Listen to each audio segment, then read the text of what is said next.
In today's video, I'm going to teach you how to connect Google Drive to Notion. To follow along, make sure you're already logged into your Notion workspace in a web browser or desktop app. From your Notion workspace, start on your main home view. This is usually what you see when you first open Notion, your sidebar on the left, and your recent or favorite pages in the main area.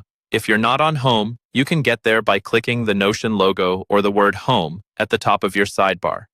Next, we're going to open the settings where all integrations are managed. Look toward the top of the left-hand sidebar and find the option labeled Settings or Settings and Members. Go ahead and click that. This will open a new panel where you can adjust things like your account, notifications, and workspace options. Take a second to let that load fully before moving on. Inside this settings panel, look for the section called Connections.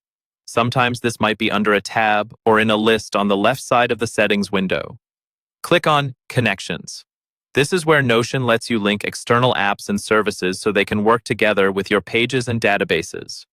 Connecting Google Drive here will allow you to easily embed or link files without constantly switching between tabs. Once you're in the Connections area, you should see Google Drive listed as one of the available apps to connect. Next to Google Drive, there will be a button that says Connect.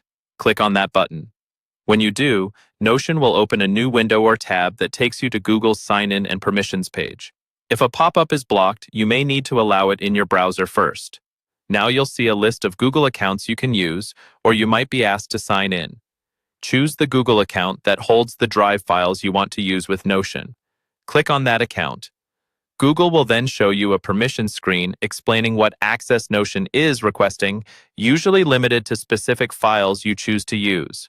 Review that information, and if you're comfortable with it, scroll down and confirm to allow access. Once you approve, you'll be redirected back to Notion. Your Google Drive should now be connected, and you can start attaching or embedding Drive files directly into your Notion pages, making your workspace more organized and efficient.